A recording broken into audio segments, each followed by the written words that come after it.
kamaze mvuge kuri icyo kintu. Let me first come to that. Buriya problem nini dufite. The greatest problem we have n'abantu bubakira ku nkingi imwe. Is people who are based on one pillar. Urugo rumwe rwari rurimo gusenyuka. One household was breaking down. Umugabo n'igihe wari waramusabiye. And I had done the dowry for this man. Noneho arambwira ati rero umugore wanjye dufite ikibazo. And he told me that I have a problem with my wife. Uriya mugore ndabizi arakubaha. Your wife honors you a lot. My wife. My wife honors you. Ati wenda numubwira azumva. If you tell her, she's going to hear you. Ndabahamagara. I called them. Baransobanurira. They came and they explained what was going on. Barambwira ati urabizi giyewe akazi kacu dukora. The husband said, you know my work, my duties. Igihe kinini mba ndi hanze. Most of the time I'm abroad. Uyu mugore wanjye nawe. Now this wife of mine, muri no minsi, in these days, hari ibintu yihangishijeho. Now she has come to this thing. Asigaye aba mu rusengero kuruta kwabo mu rugo. That she dwells in church more than she is at home. Kwa mbere babagiye mu masengesho. They have intercession on Monday. Kwa kabiri babagiye mu materaniro y'ibi nibi. They have a gathering on Tuesday. Kwa gatatu babagiye kuririmba. On Wednesday they have gone for practice. Kwa kane babagiye gusenga. Thursday they have gone back to church. Bigeza iminsi yose. All the days of the week. Niko bimeze. I asked the wife, is that so? Kumugabo wawe atahawa. Your husband is not in the house. And you're also not there. And it looks like your children don't have parents. Can you minimize and remove some things of them? He told me, Pastor, I am not a Protestant. I'm not an Anglican. I'm not an Anglican. That you are not spiritual. That if it was my pastor telling me this, but what I do, my pastor told me to do so. So whatever you're telling me will not stop me from serving my God. I told the wife, if it was your pastor I was having this conversation with, and I would tell him whatever he's doing does not bring joy in God's face. Amen. Good evening to you all. Umunezero mwinshi kuri uyu munsi tugiye kwiga ku muryango mu buryo tutamenyereye kumva. This is great joy that we're going to be learning about families in a way we are not used of. Ubundi uvuze umuryango abantu bahita bumva umugabo n'umugore. When we speak of a family, people relate it to a husband and wife. Ariko bungira ngo turimo turaza kuba tuvuga umuryango mu buryo bw'itsinda ritoya rikorera mu itorero. But today we'll be referring to a family as a small group serving in church. Ngira ngo Bishop niko wabivuze cyangwa n'igihe wabyumvise nabi. That is how Bishop referred to. Ndagira ngo uyu munsi twihuse. Today, without further ado, nkunda kubwira abantu yuko ubundi nkunda kumvira. I love telling people that I'm a very obedient person. Akenshi iyo bantumiye mu itorero runaka, when they invite me to a particular church, mbwira pastor ngo urashaka ko nzigisha kuki. I always ask the pastor, what do you want me to teach about? Yaba ari iminsi 3 nk'ubu mfite iminsi 3 nkamubwira nti umunsi wa mbere ushaka ko nzabigisha iki, umunsi wa kabiri ushaka ko nzabigisha iki, umunsi wa gatatu ushaka ko nzabigisha iki. So if it's 3 days like we have now, I ask them, what do you want me to teach on each particular day? Ngira ngo intego mufite muri kino cyumweru no gukomeza ubumwe bw'umuryango. I know the theme is strengthening family ties. Turasoma mu Baheburayo ibice 10. We're going to read in the book of Hebrews chapter 10. Murongo kuri 23. Verses 23. Ndumva Bishop yarampaye 24 na 25. Bishop had given me 24 and 25. Ariko bw'icyo gihe interuro tuba twitangiriye hagati. But that means we're starting halfway through.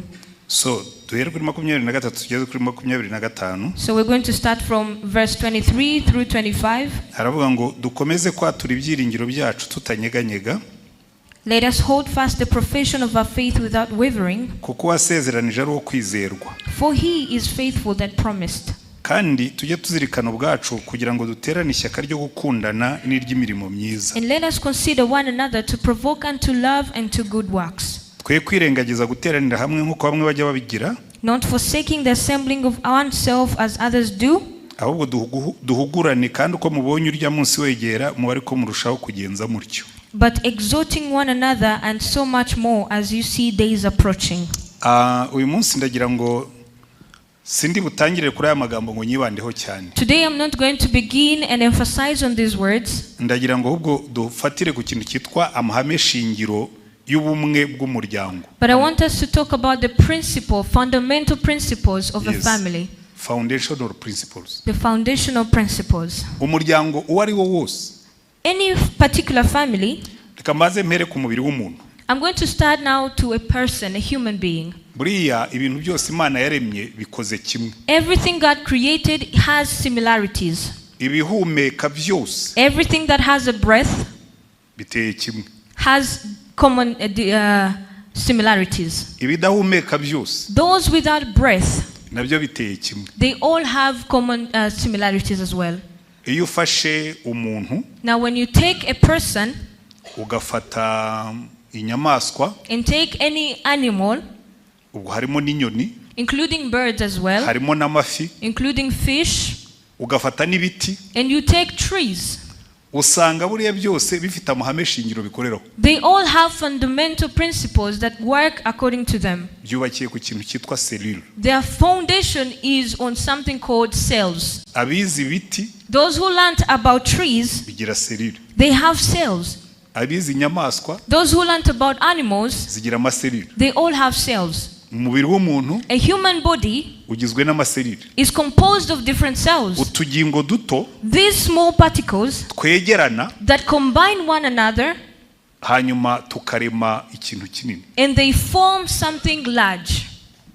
Iyo umwana muto yavutse, when a baby is born, ukamubona arimo gukura, you see them in their upbringing. Nta ngingo nshya Imana yongera muri uriya mwana. There is no part of the body that is added onto that person. Selule za buri kantu ko muri uriya mwana. But the cells in that body of the baby, zongera umubare. They keep multiplying. Ukuguru kukaba kurekure. And the legs will be longer. Amaboko akaba maremare. The hands will stretch. Akaba manini. And they will become wider. N'ibindi. And everything else goes on. Niko kandi ikintu kitangaje. And the amazing thing, ufashe selule imwe, when you take one cell yo ku musatsi, from your hair, ugafata n'indi y'urwara, and take one cell from your nail, hanyuma ukazijyana muri laboratoire, and you take them in the laboratory, zabwira ngo izi selule zavuye ku mubiri umwe. They will tell you these particular cells come from one body.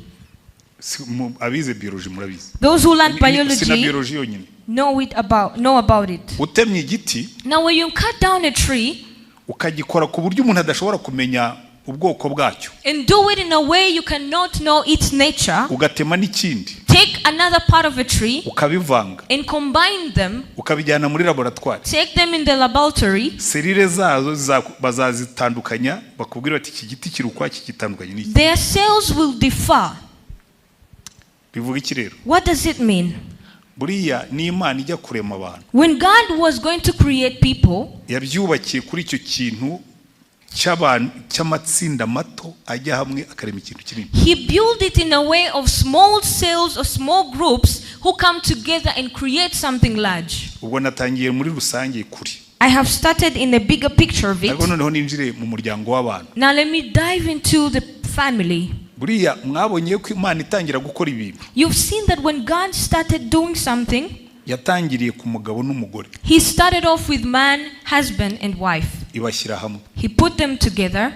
Ndetse irangije ishyiraho n'amahame azatuma babana neza. And he set principles for their well-being. Bakabana neza. And they will live in harmony. Bakumvikana. And they will come in one accord. Turaza kubibona. We're going to see that. Ubwo uyu munsi ndibanda ku guhera ku muryango wa mbere, ariko nze kubiganisha no ku muryango noneho wo mwitorero. Today we're going to start off with the first family that was created, and then we're going to connect it to the family in the church. Ariya bishop unyandikira uyu munsi wari wanditseho ngwiki nanditse intego rusange niyogirwa kwandika uyu munsi. I forgot to talk about the theme for today. Telefone aho wanditse ubona yanjye sinayizanye hano kugira ngo ntaza gutana cyane. Nubwo mbizi ntatanye. Prioritizing family life. Prioritizing family life. Mubona reka wenda ngarukiriza ngo kuko icyo nagira ngo mbyumve ko kuko titre yanjye nari nafashiriya gusa yo gukomeza ubumwe bw'umuryango. I want to combine the title because I had taken a large picture of it. Umaze kumva ibyo ngibyo maze kubabwira. But after hearing what I just told you, nimwitegereza uko Imana ikora. When you pay close attention on God's work, iteka ryose iyi Imana ishyize famille, kamere kuri famille umuryango nyamuryango w'umugabo n'umugore. So when God brings together people to form a family, noneho tuze gukuraho turebe amahame y'amatsinda matoya yo mwisi miryango hano. We'll start from there, and then we're going to divide it to look into the small families found in a church. Nimugenda mukareba hano muri bino bice twasomye. When you're looking at the verses that we just read, baratubwira ngo tujye tuzirikana guterana ishyaka ryo gukundana n'imirimo myiza. It is telling us to hold fast the profession of gathering together. Icyakabiri katubwira ngo twe kwirengagiza guteranira hamwe nkuko bamwe bajya bagira. And not forsaking the assemblies of oneself as other people do. Reka mbabwire ikintu nacyo kintu gikomera cyane muri selule. Let me tell you one of the most difficult thing in cells. Kwicara hamwe abantu ntibirengagize guterana hamwe. People coming together and not forsaking the general assembly. Muri no minsi, in these days, hari indwara yateye yitwa cancer. We have a sickness called cancer. Buriya cancer ni indwara yihariye. Cancer is a very unique disease. Ishingiye kuri selule. And it's basing on cells. Ntabwo ari virus. It's not a virus. Ntabwo ari inzoka. It's not a bacteria. Ntabwo ari microbe. It's not a microbe. Ni selule. It's just a cell yiyemeza that comes to commit itself ikirengagiza guteranira hamwe. And will refuse to gather together. Umuntu wese wize biology. Any person who learned biology, buriya cancer ni selule yibwiriza ikigira roberi. Is one cell that will rebel against it, the other cells. It will hold itself back. Ikabanza ikavuka nabi. And it will just come to life in a very different way. Sinshaka kwinjira muri ntuza yayo. I don't want to enter into its formation. Nabarimo kubarambirira ubusa. I will be taking so much of your time. Ikicara aho ngaho. So this cell would just idolize itself. Ubundi mu mikorere y'umubiri. And in the works of this life body, bene iyo selule, that such a cell, hari ibintu bibiri byagombye kuyibaho. There are two things that should happen to it. Hari izindi selule zishinzwe kuza gukuraho bene izo selule zigize ibigo. There are other cells in charge of coming to execute or demolish these cells that are idolizing themselves. Kugeza uno munsi. Up to today, abaganga ntibaradusobanurira impamvu izo selule ziba zihari ariko ntizikora umurimo wazo. Doctors do not explain why those cells are not performing their act. Uzi impamvu? Do you know the reason? Izo selule, those cells z'ibigoryi that are ignorant, ntabwo ari ignorant, hypocrisy, those hypocrite cells, shakira nkaho zisa n'izindi ku buryo umubiri udashobora kumenya yuko ari ibigoryi. Those hypocrite cells almost resemble the other cells that you can mislead yourself to that. Noneho umubiri ugakomeza ukagabura. And your body will continue feeding the body. Kandi ukunda ari kabutindi. And the most difficult thing about it zirya byinshi kuruta inzima. Is that these cells are eating more than the cells that are alive. Niyo mpamvu niyo bagiye kuzisuzuma. When they're going to now look into your body, they always send an insulin into your body, and they will all try to grab that insulin and take it from the other cells. No, there's glucose. The glucose. And they will know now where the cells are dwelling. So, icyo mbabwirira uru rugero. The reason as to why I'm giving this example. Buriya mu itorero. In a church. Abantu birengagiza guterana kwera. People who forsake the assembly or the general gathering of people. Kandi barahari. And we have them. Basaba attention nyinshi. They demand a lot of attention. Ndetse bakajya bakubwira ko impamvu badaterana n'abandi ari uko mutabitaho. And sometimes they even complain that you don't take good care of them. That's why they are ignorant. Impamvu mubona ntaboneka mu mirimo. And they're saying the reason as to why I'm not active in church. Pastor ntarakandagira iwanjye. Pastor has not visited me yet. So ubwo pastor atakandagiye iwanjye so ntabwo ngomba ku. Now because the pastor has not visited me, I will not be active in church. Ikindi cya kabiri cyayo maserire. The second thing of such kind of sales, ubundi yagombye kwibwiriza akavaho. They ought to die and be removed. Akibwiriza. They ought to do that willingly. So hari fenomene ebyiri. So there are two phenomena. Imwe yitwa phagocytosis ariko ubwo nabajyanye mu bintu by'ubuhanga bwinshi bitari. One is called as he said, yitwa gutyo. Sinzi uko babyita mu cyongereza nabyize mu gifaransa cyari muri biology. I don't know how they call it. Ni serire zishinzwe kugenda zikavanamo iyo ngiyo. These are cells that are in charge of taking or demolishing those cells out of your body. Iyindi ya kabiri. The second type of cell, nizo ibyo bitabaye. If that is not happening, ziribwiriza zigapfa. They willingly die. Babyita apoptosis. It's called apoptosis. Ariko muri abnormal nk'iyi ntibibaho. But in an abnormal way such as this, it doesn't happen. No mu itorero niko tumeze. Same applies to the church. Abantu bigira ibyigomeke. People will become rebellious. Tukabihorera. And we leave them to be.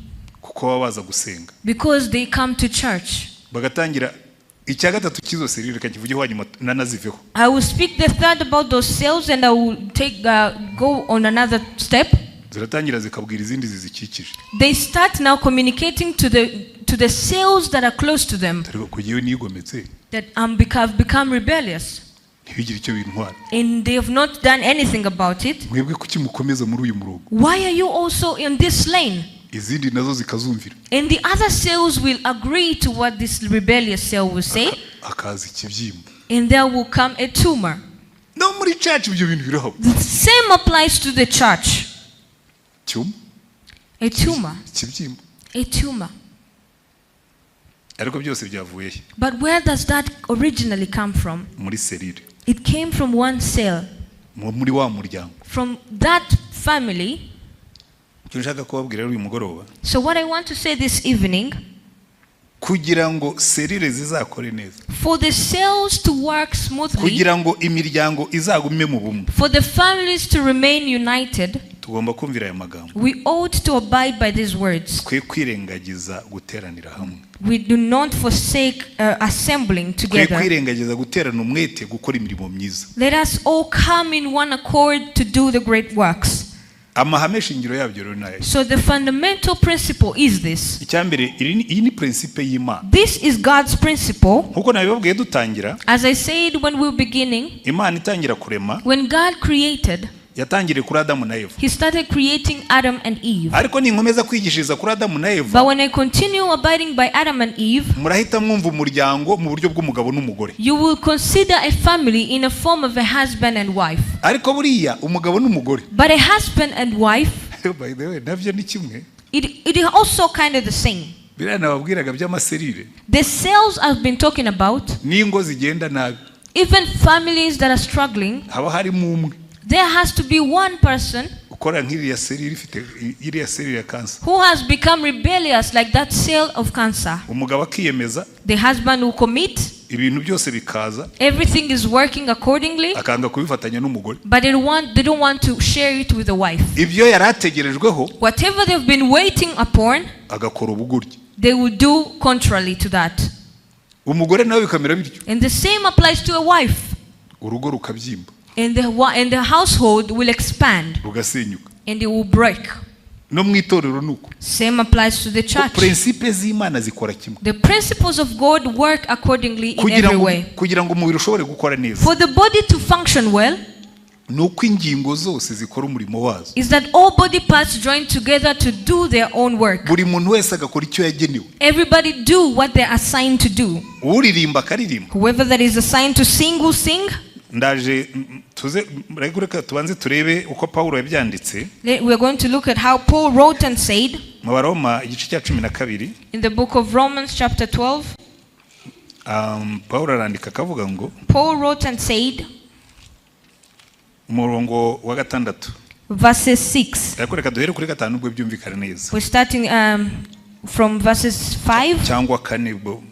Or even 4. Nkuko mu mubiri umwe dufite ingingo nyinshi. As we have many members in one body. Kandi ingingo zose zikaba zidafite umurimo umwe. And all members have not the same office. Natwe niko turi kuko turi benshi. So we are being many. Nyamara turi umubiri umwe muri Kristo. But are one body in Christ. Umuntu wese n'urugingo rwa mugenzi. And every one of the member is of one another. Nuko kuko dufite impano zitandukanye nkuko ubuntu twahawe buri. Having then gifts differing accordingly. Niba twarahawe ubuhanuzi duhanura uko kwizera kwacu kungana. Whether prophecy, let us prophesy according to the proportion of faith. Niba twarahawe umurimo wo kugabura iby'Imana tugira umwete wo kubigabura. Or ministry, let us wait unto the ministering. Uwigisha agira umwete wo kwigisha. And he that teaches does on teaching.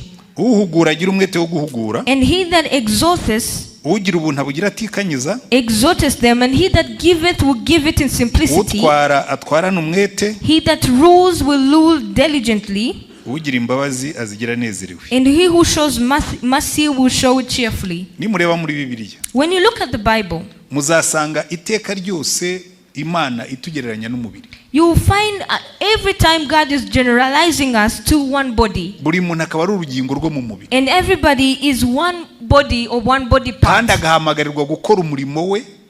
And they are called to do their ministry bikurikije impano yahawe. According to the gift they've been given. Rero ikibazo tujya tugira. So the problem we face, abantu bamwe baraza, people will come, bakigira abagenerwa bikorwa. And they will become coordinators. Or not coordinators, beneficiaries. Beneficiaries. Abagenerwa bikorwa. They will become beneficiaries. Ariko muri Bibiliya. But in the Bible, nta mugenerwa bikorwa urimo. We don't have no beneficiaries whatsoever. Kandi bigahindukira. And it turns around. Muri Bibiliya. And the same applies in the Bible. Buri muntu wese akaba umugenerwa bikorwa. It will tell us those are the beneficiaries. Bivuga iki? What does that mean? Hari ibyo ngomba kubaha. There are some things I ought to give you. Nawe hari ibyo agomba kuduha. And there are things she ought to give me. Ku buryo twese uko umubiri ukora. As the body is functioning. Mwabonye uko umubiri w'umuntu ukora. Have you seen the way a body functions? Wari wumva amaraso arimo kwirukanka mu mubiri wawe. Have you felt blood running streams in your body? Ariko anyuramo. But blood does go through your body. Zikayahererekanya. And the cells are transferring the blood. Buri sereri igakora umurimo wayo. Their cells will perform their given tasks. Noneho utangiye kwinjira mu mikorere y'umubiri. So when you enter into the works now of the body, jewe ndaza kurya ibiryo. You say I will eat. Igifu kibisye. And the stomach will digest it. Kibishindura ikintu kikivuge. It will be digested. Gihereza amara abiyungururemo ibindi sinjya kujya muri biology zikomeye. We'll send to the intestines now to transform it into something else. Hanyuma bimwe vugita ibi ntabwo twabikoreshe nibimanuke bigende. And we'll make some to be wastes to be thrown outside. Ubwo ibindi bizana ibintu bindi bizongeremo aho mu gifu mu mara nako bizamukire rimwe. And the rest that is additional into your intestines will also come out. Bize kugera mu mutima byaba oya bice mu bihaha. Go through the lungs. Ibihaha bibanze bishyiremo umwuka. And the lungs will give it oxygen. Bice mu mutima. And then go through the heart. Umutima upompe. And the heart will pump it. Hanyuma umubiri wose wakira. And the whole body will receive. Kandi ubwonko buricaye. Now the brain is sitting. Burimo buratanga amabwiriza. It's giving directions. Ariko bukavuga ngo nanjye mumpe. But you also say give me some. Donc buratanga bukakira. In other words, it's giving while receiving. Nta kantu naga muzabona kicaramo kadatanga ngo kakira. Every particle in the body is receiving and giving at the same time. Noneho ibyo bikarema uwo muryango. That creates the family. W'umubiri wanjye. That is my body. Buriya no mu rugo. Even at home. Niko byagombye kugenda. Same, it should be the same way. Give. Utanga. And take. Ukanakira. Urugo rubi. A bad household. Nubwo umuntu hora avuga ngo give. is the one that is always asking. ngo umuntu umwe yari yaguye mu iriba. One person fell into a well. akaba ari umuntu rero utajya yarazi inshinga imwe gusa. And he knew only one verb. Take. It was a verb of take. ariko ntabwo yarazi uko ngo give. But he didn't know the verb that says give. agwa mu iriba. He fell into a well. abantu bashaka kumukuramo. And people wanted to bring him out. bakamubwira give your hand. And they'll say zana ikiganza. duhe ikiganza. Give your hand. ntagitange. And he wouldn't give it out. ariko duhe ikiganza. And they would say give your hand. And he would hold still. none wazi inshuti yimuzi. So a friend came to him. imanura ikiganza. Brought down the hand. iramubwira ngo take my hand. And said akira ikiganza cyane. fata iki kiganza. Take my hand. ahita asimbuka aragifata. He took the hand. aramuzamura. And he came out of the well. hari abantu benshi rero bameze. So there are many people who are like that. bazi kumva inshinga ya take. They know this verb of taking. fata. They know of take. akira. They know of receiving. ariko give back. But gutanga. oh yeah. They don't. abo rero niyo mpamvu hariya wanditse urwandiko rw'abaheburayo. So the writer of this book of Hebrews ngo duterane umwete. said, let us encourage one another wo gukora imirimo myiza. to do good works. kuko yari abizi ko abantu bamwe. Because he knew some people. bakunda kwakira. They love receiving alone. ariko ntibakunda gutanga. But they don't love giving. bakunda gukorerwa. They know to be served. ariko ntibakunda gukora. But they don't want to serve. bakunda guhabwa. They want receiving alone. ariko ntibakunda gutanga. But they don't want to give. haba mu rugo. Be it at home. haba mu itorero. Be it in church. haba n'ahandi. Or even other places. abo bantu barahaba. Such people are there. nawe hatwicayemo hano. Even now as we're sitting. wampa icyuma kibipima. If I have a measuring scale. mwababona. You would see such people here. hari abantu bikunda. There are people who are selfish. bakirebaho gusa. And they love to themselves alone. ariko kugira ngo tuzubake ibintu But for us to build a fundamental thing. nuko tutirengagiza guterana kwera. Is we need to not forsake gathering or assembling together. nuko tutirengagiza guterana umwete wo gukora neza. Neglecting to do great works. buriya rero dushaka gukora. So when we want to serve. iteka ryose. Every time. imana ihera ku matsinda mato. God starts in small groups. reka mbereke amasekuruza y'amatsinda mato iyi miryango mwatangiye. I want to show you the hierarchy of these families that you've initiated here. aha ibi byo ndabivuga muri rusange sindi bwinjiremo ariko hari ibindi turi buze kwinjiramo. I'm going to just pass through, but we are going to dive into something else. ubwo abayisirayeli bavaga muri Egiputa. When the Israelites were fleeing from Egypt. hari ikintu gitangaje. There's an amazing thing. bose bavaga indimwe. They all were related. bose bari bene Yakobo. They were all coming from Jacob. ariko imana irababwira ngo nimuva muri Egiputa. But God said when you depart from Egypt. muzagende mu mazu. Go in different clans, families. mugende mu miryango. Go in different families. uzareba iteka ryose imana yavugaga ngo bahamagara Yosuwa mwene Kalebu. Every time God was referring to Joshua, son of Nun. bagahita baduha umuryango yakomoka. And they would give us a hierarchy of a family. ndetse niyo bakoraga ubufindi. And even when they would perform magic, byafataga umuntu. it would catch somebody. barabanzaga bagatombora umuryango. In fact, they would just first select the family. hanyuma bagafata inzu. And then in that family they would choose a house. bakaza kugera ku muntu. And they would come to the person who did the thing. abantu bagendaga muri ayo matsinda. Because people moved in small groups. nimufata Abalewi. When you look at the Levites, barimo amatsinda atatu. they had 3 groups. bamwe bashinzwe kwikorera ibintu. Some were in charge of carrying stuff. abandi bashinzwe iby'ahera cyane. Others were carrying things of the holy of the holies. abandi bashinzwe amahema yo hanze. Others were in charge of the tabernacles. buri muryango wabaga ufite abantu kandi ufite umurimo ushinzwe. Every family were aligned according to what they were capable of doing. nuko Abisirayeli basohotse. That is how the Egyptians left. ariko ikintu gitangaje. The Israel left Egypt. bagiye gukambika. Now when they went to camp somewhere, Imana irababwira ngo bamwe muzajya aha. God told them some will go in one place, abandi mujya aha. the other in the other place, abandi mujya aha. and others in another place. imiryango itatu hano. 3 families in one area, imiryango itatu hano. 3 families in the other area, imiryango itatu hano. and 3 families here, imiryango itatu hano. 3 families there. Imana ihema ry'ibonaniro rijyemo hagati. And the holy tabernacle will be in between. ni isomo rikomeye cyane. This is a great lesson. kuko kugira ngo tugire imiryango ifite imbaraga, for us to have powerful groups of families, yaba ari imiryango mu buryo bw'umuryango dusangamo, be it families in the usual in its nature, yaba ari imiryango iyi ngiyi mwatangiye, or these families you've just initiated here, Imana igomba kuba at the center. God has to be at the center. Tuzagenda tubiganiraho. We're going to come back to that. Abantu bakora iki iyo bahuye? What do people do when they gather? Kuko muzahura. Because you're going to gather. Bakora iki? What do people do? Tuzabireba. We will look into that. Bakomezwa n'iki? What strengthens them?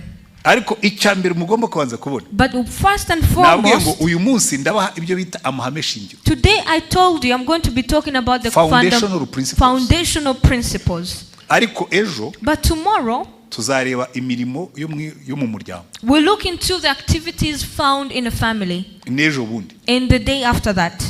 Ejo, tomorrow, tuzibanda ku mirimo y'umuryango. We're going to emphasize on the activities of a family. Yibanda cyane ku Mana n'ijambo ry'Imana. Emphasizing more on the word of God and God. Ejo bundi, the day after that, tuzareba imirimo yo mu muryango. We'll look at the activities in a family. Yibanda cyane ku byo dukorerana. Emphasizing on what we do for one another. Kuko ubundi ubukristo naho bushingiye. For that is what Christianity is. Ubundi ubukristo bwubakiye ku nkingi ebyiri. Christianity is based on two pillars. Bigeze kubaza Yesu. They once asked Christ. Kamaze mvuge kuri icyo kintu. Let me first come to that.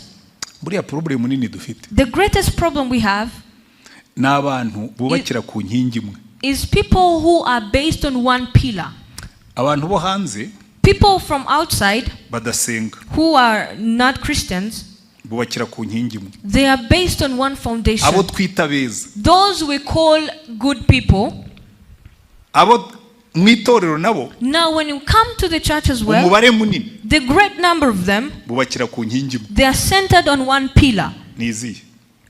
Babajije Yesu. They asked Jesus, ariko itegeko risumba yandi niri. what is the greatest commandment of them all? He said, now you make life difficult for yourself. You are making life difficult for yourself. Dore itegeko risumba yandi niri. The greatest commandment ukunda Imana is love God n'umutima wawe wose, with all your heart, n'ubwenge bwawe bwose, with all your mind, n'imbaraga zawe zose, and with all your strength. Kenshi mu rusengero, most of the time in the church, ibyo nibyo dutindaho. That is what we dwell on. Muzane ibya 10 n'amaturo mu byubahisha Imana. Bring your tithe and honor God. Muze mu rusengero musenge duhimbaze Imana. Come in the house of the Lord, let's worship God. Ugasanga abantu baba mu rusengero. And people are just in the house of God. Urugo rumwe rwari rurimo gusenyuka. One household was breaking down. Umugabo n'igihe wari waramusabiye. And I had done the dowry for this man. Noneho arambwira ati rero umugore wanjye dufite ikibazo. And he told me that I have a problem with my wife. Uriya mugore ndabiza arakubaha. Your wife honors you a lot. My wife. My wife honors you. Ati wenda numubwira azumva. If you tell her, she's going to hear you. Ndabahamagara. I called them. Baransobanurira. They came and they explained what was going on. Barambwira ati urabizi jewe akazi kacu dukora. The husband said, you know my work, my duties. Most of the time I'm abroad. Now this wife of mine, in these days, now she has come to this thing that she dwells in church more than she is at home. They have intercession on Monday. They have a gathering on Tuesday. On Wednesday they have gone for practice. Thursday they have gone back to church. All the days of the week. I asked the wife, is that so? Your husband is not in the house, and you're also not there. And it looks like your children don't have parents. Can you minimize and remove some things of them? He told me, Pastor, I am not a Protestant. I'm not an Anglican. I'm not an Anglican. That you are not spiritual. iyaba ari pastor wanjye wabimbwira. That if it was my pastor telling me this. Ariko ibyo nkora. But what I do. Niwe wabitubwiye. My pastor told me to do so. Ibyo mumbwira. So whatever you're telling me. Ntabwo bigomba kumbuza gukorera Imana. Will not stop me from serving my God. I told the wife. Niba ari pastor wanyu twaganiraga. If he was your pastor, I was having this conversation with. Abanza nkamubwira yuko ibyo arimo gukora. And I would tell him whatever he's doing. Bigomba kuba bitanezeza Imana. Does not bring joy in God's face. Kuko niba umugabo wawe namwe mugiye kugira urugo rubi. Because if you and your husband are going to have a bad marriage, if I was your pastor, nakubwira ngo guhera uyu munsi. I will tell you from today. Sinzongere kukubona mu rusengero. I will not see you in church. Kugeza umunsi nzumva umugabo wari satisfied ko mufite urugo rwiza. Until your husband tells me he's satisfied you have a good marriage. Kandi ibyo mbabwira nukuri. And that is true. Nkiri pastor ushinzwe paruwase. When I was still a pastor in a parish, twakoraga amasengesho y'iminsi 40 ariko n'ubu baracyayakora. We had 40 days of fasting which they continue to do. Dutangira kuyakora. When we started that, ntabwo bari babimenyereye. They were not used of it. Umugore aganira n'umugabo. So a husband and a wife came to an agreement. Ntabwo bagize agreement. They had a conversation. Yes. Noneho umugore amubwira ati rero tugiye gutangira amasengesho y'iminsi 40. And the wife said we're going to start 40 days of prayer and fasting. Baramubwira ngo byabisazi namwe birabafasha. And the husband told me, so you have caught on the craziness. Urambwira ko ugiye kumara iminsi 40 utari mu rugo. So you're going to tell me for 40 days you're not going to be in the house. Okay, nta munsi numwe nzakwemerera. And the husband said I will not permit you of any single day. Umugore araza arambwira ati rogewe muri 40 ntimuzambona. The wife came and told me you will not see me in these 40 days. Hawaii. I told her why. Umugabo wanjye yashyize agatoki ku ijosi arambwira ngo nujya muri ibi bintu. That my husband swore and said that if you go in this, nzakwereka amabara yose y'umukororombya. I will show you all the rainbow colors. I told her, ibyo bintu biroroshye. That is easy. Ujye uza gusenga ku cyumweru. Come together on Sunday. Kandi umbwirire umugabo wawe. And tell your husband ngo pastor yambwiye that my pastor has told me ngo aho kugira ngo ngire urugo rubi. That instead for me to have a bad marriage, sinzaze muri 40. May I not attend the 40 days. Kandi umumbwirire ngo. And tell him for me impamvu abikubwiye. That the reason as to why I'm saying this nuko kugira urugo rwiza is that having a good family, a good marriage bimurutira kugira umukristo mwiza. Is better than having a good Christian. Umugabo arabyumvira. The husband listened to that and said, did Pastor Antoine tell you that? He said, yeah. That you can even call him. ngo niba afite ku mutima urugo rwanjye. And he said that if he has my marriage on his heart, kugeza aho ashobora kukubuza kujya muri biriya bisazi. To an extent that he can stop you from going into those craziness, I've permitted you go into the 40 days.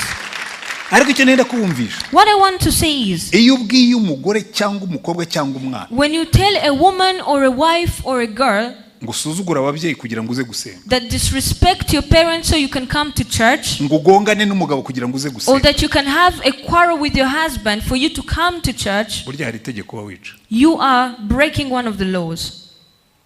Tugomba gukunda Imana. We ought to love God. Kenshi mu rusengero tuvuga Imana. We talk about God most of the time in church. Imana yo mu rusengero. The God in the church. Imana yo mu rusengero ndanayirambiwe. And I'm also fed up of the God in church. Imana yo mu rusengero. The God in church. Kigirwamana cyo mu rusengero. The idol God in church. Aba Imana basenga mu rusengero. The God people pray to in church. Bakayiririmbira. And they sing to him. Bakayiririmba. And they sing about him. And clap for him. Bagera hariya hanze. And when they go out of the church, bakigendera uko bashaka. They train or handle themselves however they want. Icyo ni ikigirwamana. That is an idol God. Kuko Imana yacu ni Imana y'ahantu hose. Because our God is everywhere. He's omnipotent. Niba wubaha Imana mu rusengero. If you honor God in the church, ugomba kuyubaha ukageza naho n'abandi bantu batakuzi. You ought to honor him even in places where people don't know you. Iyo ngiye muri Amerika. When I go to the US, Imana ibizi ko ndi muri Amerika. God knows I'm in the US. Iyo ngiye muri Australia. When I go to Australia, Imana ibizi ko ndi muri God knows I'm in Australia. Ariko hari abantu iyo bageze ahantu batabari. But there are people who go in particular places where they don't know them. They do whatever they want. Nigeze kujya kubwiriza muri Amerika. I once went to preach in the US. church yari yantumiye. A church had invited me. Noneho umudiyakoni wari wantwaye ni nawe wari inshuti yanjye kuko yakundaga kuzino. A deacon who had taken me, who was my good friend, hari n'abandi banyarwanda yari yarajyanye, had invited other Rwandans to go there. arambwira ati mbere ugiye we. He told me, ati ibintu ngiye kukubwira, what I'm about to tell you, ati ndabikubwira nabuze amagambo mbikubwiramo. I'm going to tell you but I don't have words of it. Ati hano muri Amerika, that here in the US, haba ibintu bita adult movies. We have what we call adult movies. Adult movies, these adult movies, ni ijambo mbese ry'ikinyabupfura. This is a mannered word yo kuvuga pornography, of meaning pornography. Mbese no kuvuga ngo ni filime z'abantu bakuru. In other words, these are adult movies. Nahungana nako jewe nizino. I told him, me, I studied here. Nibyo bintu ndabizi. I know what you're talking about. He said, no. Ati hari mwene data. There is a brethren uherutse kuza, who recently came here. Uko avuye kubwiriza, as he just left the pulpit, akareba adult movies. He would go and watch the adult movies. Kibazo rero cyabiriya bihugu. Now the problem of those countries, iyo uzirebye izo ngizo, when you look at those movies, zirishyurwa. You pay them. Bakabishyira ku cyumba cyawe. And they'll put them on your room. Noneho mu cyumweru, so now throughout the week, bagiye kwishyura, when they went to pay for their rooms, basanga amafaranga ya adult movies, they came to realize the money that was consumed by watching these adult movies arenda kungana na icyumba bwite, is almost proportional to the amount of the room. Ndababwira inkuru yambwiraga. I'm telling you what he told me. Batera amahane. So now they had a quarrel. Uwo mugabo wabimbwiraga atera amahane. This man now started having a conflict. Uyu muntu, he said, this man, ni umuntu wubashywe. He's an honored man. Ntashobora kuba ari we wari ibi. He can never watch this or eat this.